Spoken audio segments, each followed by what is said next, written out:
इस वीडियो में हम लोग डिस्कस करने वाले हैं TDS on the rent payment. जी हाँ, तो देखिए अगर आप अपने लैंडलॉर्ड को भाई रेंट का पेमेंट कर रहे हैं तो उसके ऊपर आपको टीडीएस काटना पड़ता है 194 आईबी के अंदर। और बजट 2024 के अंदर एक बहुत बड़ा चेंज आया है इसके अंदर। प्लस स्टेप बाय स्टेप बताने वाला हूँ कि कैसे आपको फॉर्म फिलअप करना है ऑनलाइन, जिसके थ्रू आप पेमेंट वगैरह कर सकते हो। अगर आपने कंप्लायंस फुलफिल नहीं किए तो कितनी पेनल्टी लगने वाली है, तो ये सारी जानकारी देने वाला हूँ एक ही वीडियो के अंदर। तो प्लीज पूरा वीडियो जरूर देखिएगा। स्टार्ट करने से पहले बताना चाहूंगा, अगर आप एक प्रोफेशनल एक्सपर्ट के थ्रू अपने इस टाइप के टीडीएस कंप्लायंस को फुलफिल करना चाहते हैं, link in the description box, और आप हमारे रिव्यूज भी चेकआउट कर सकते हैं। सबसे पहले अगर मैं सेक्शन की बात करूं 194 आईबी के अंदर, कोई भी इंडिविजुअल या फिर एचयूएफ जो कि एक ऑडिट के लिए यहाँ पे लाइबल नहीं होता 44 एबी के अंदर, और वो यहाँ पे अपने लैंडलॉर्ड को जो है 50,000 रुपये से ज़्यादा का रेंट जो है यहाँ पे महीने के अंदर पे करता है, तो उस केस में भाई उसको टीडीएस डिडक्ट करना होता है और गवर्नमेंट को बाकायदा जमा कराना पड़ता है। अब ये रेंट जो है किसी भी चीज़ पे हो सकता है, लैंड पे, बिल्डिंग पे, मशीन, फर्नीचर, इक्विपमेंट, इसके अंदर सब कुछ इंक्लूडेड होता है। अब देखिए अगर मैं रेट की बात करूं तो अगर 50,000 रुपये से ज़्यादा का अगर आप रेंट पे कर रहे हैं तो रेगुलर जो रेट है वो 5% का है। प्लस अगर पैन कार्ड नहीं देता है लैंडलॉर्ड इन एनी केस, तो वहाँ पे फिर आपको 20% टीडीएस काटना पड़ेगा। या फिर लैंडलॉर्ड का जो पैन कार्ड नंबर है, मान लीजिए आधार कार्ड के साथ में लिंक नहीं है, इनऑपरेटिव हो चुका है, तो उस केस में भी हायर रेट से आपको टीडीएस काटना पड़ेगा। और बजट 2024 के अंदर एक बड़ा अपडेट यह आया है कि जो पहले 5% का टीडीएस का रेट था उसको रिड्यूस करके 2% कर दिया गया है, और ये एप्लीकेबल होगा 1 अक्टूबर 2024 से। अब बात करते हैं कि भाई एज ए टेनेंट अगर मैं रेंट पे कर रहा हूं तो मेरे को टीडीएस कब काटना है। तो देखिए जब भी आप रेंट का पेमेंट करते हैं लैंडलॉर्ड को, आप चाहो तो मंथली बेसिस पे टीडीएस डिडक्ट कर सकते हो या साल के एंड में भी आप यहाँ पे कर सकते हो। लेकिन ध्यान रखिएगा अगर आप प्रॉपर्टी को छोड़ रहे हो तो जो लास्ट आप रेंट पे करोगे उसी को कंसिडर किया जाएगा। अब भाई पे कैसे करना है ये टीडीएस डिडक्ट करके, वो अभी आगे बताऊंगा, पहले आप पेनल्टी जान लो। तो देखो अगर आपने टीडीएस यहाँ पे डिडक्ट नहीं किया, इन कंप्लायंस का पालन नहीं किया, तो आपको अच्छी खासी पेनल्टी देनी पड़ सकती है। 1% पर मंथ का भाई पेनल्टी आपके ऊपर इंटरेस्ट लग जाएगा अगर आपने टाइम के ऊपर टीडीएस को डिडक्ट नहीं किया तो। साथ में भाई 1.5% पर मंथ का इंटरेस्ट और है कि आपने टीडीएस तो डिडक्ट कर लिया लेकिन गवर्नमेंट को भाई आपने जमा नहीं कराया। इसके साथ यहाँ पे 26 QC एक फॉर्म होता है, टीडीएस का फॉर्म होता है, ये आपको टाइम पे फाइल करना पड़ता है। इसको अगर आप टाइम पे फाइल नहीं करोगे तो 200 रुपये पर डे की आपके ऊपर पेनल्टी लग सकती है।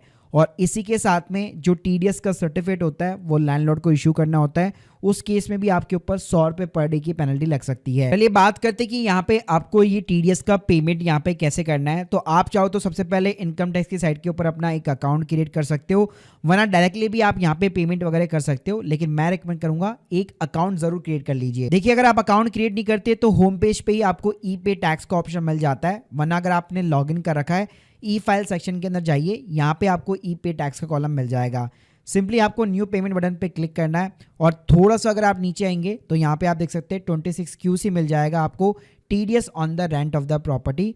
तो सिंपली यहाँ पे आपको प्रोसीड करना है। अब यहाँ पे सबसे पहले residential status of the landlord आएगा, तो यहाँ पे बाय डिफॉल्ट ही आपने अगर लॉगिन कर रखा है तो आपको डेटा यहाँ पे प्रीफिल्ड मिलने वाला है। और जैसे यहाँ पे आप वार्निंग भी देख सकते हैं, मैंने बताया था अगर पैन कार्ड आधार कार्ड के साथ में लिंक नहीं है लैंडलॉर्ड का तो आपको हायर रेट से टीडीएस काटना पड़ेगा। यहाँ पे सिंपली रेजिडेंशियल स्टेटस आता है लैंडलॉर्ड का, अगर लैंडलॉर्ड एनआरआई है तो यहाँ पे एनआरआई का भी ऑप्शन दिया गया है, वरना सिंपली यहाँ पे रेसिडेंट का ऑप्शन है। इसके अलावा अगर एक से ज्यादा टेनेंट है तो ध्यान रखिएगा जितने भी टेनेंट है वो सभी यहाँ पे जो है 26 QC यहाँ पे अपने अपने पार्ट का फाइल करेंगे।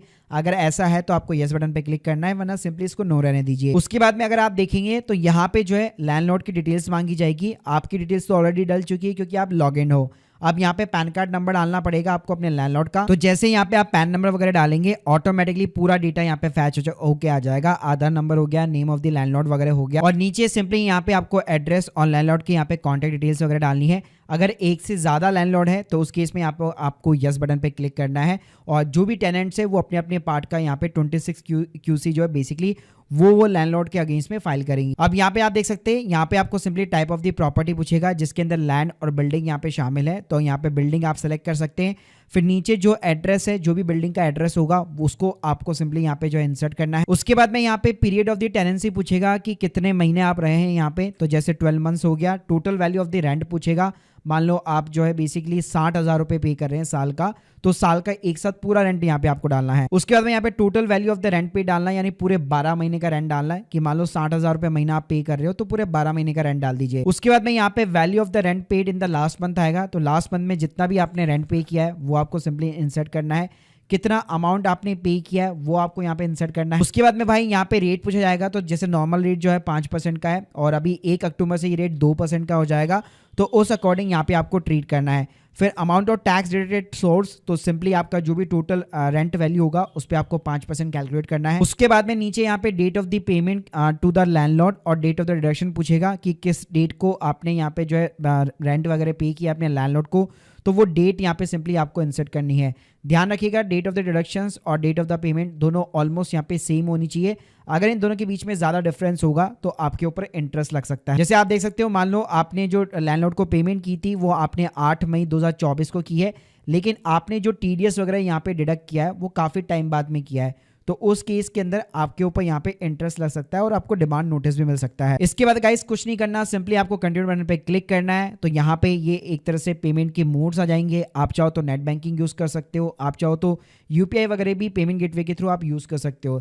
ध्यान रखिएगा पेमेंट गेटवे के अंदर कुछ चार्जेस लगते हैं, तो उसके आप लिमिट्स वगैरह चेकआउट कर लीजिएगा। और जैसे यहाँ पे आपका पेमेंट सक्सेसफुल होता है, इस टाइप का आपका एक पीडीएफ जनरेट हो जाएगा जो कि अल्टीमेटली आपका एक चालान होगा और इस चालान को आप अपने लैंडलॉर्ड को भी यहाँ पे प्रोवाइड कर सकते हैं। इसके अलावा यहाँ पे आपको अपने लैंडलॉर्ड को एक फॉर्म 16C भी यहाँ पे इशू करना पड़ता है जो कि टीडीएस का सर्टिफिकेट होता है, लेकिन अगर आप यहाँ पे चालान वगैरह भी प्रोवाइड कर देते तो उसके थ्रू भी यहाँ पे लैंडलॉर्ड जो है अपनी आईटीआर के अंदर इस टीडीएस अमाउंट को जो है बेसिकली यहाँ पे क्लेम वगैरह कर सकता है। So guys hope you like this video, please subscribe channel. अगर आप लोग के कोई भी डाउट्स है कमेंट बॉक्स के अंदर जरूर बताइए, और इसके रिगार्डिंग अगर आप सर्विस लेना चाहते हैं link in the description box.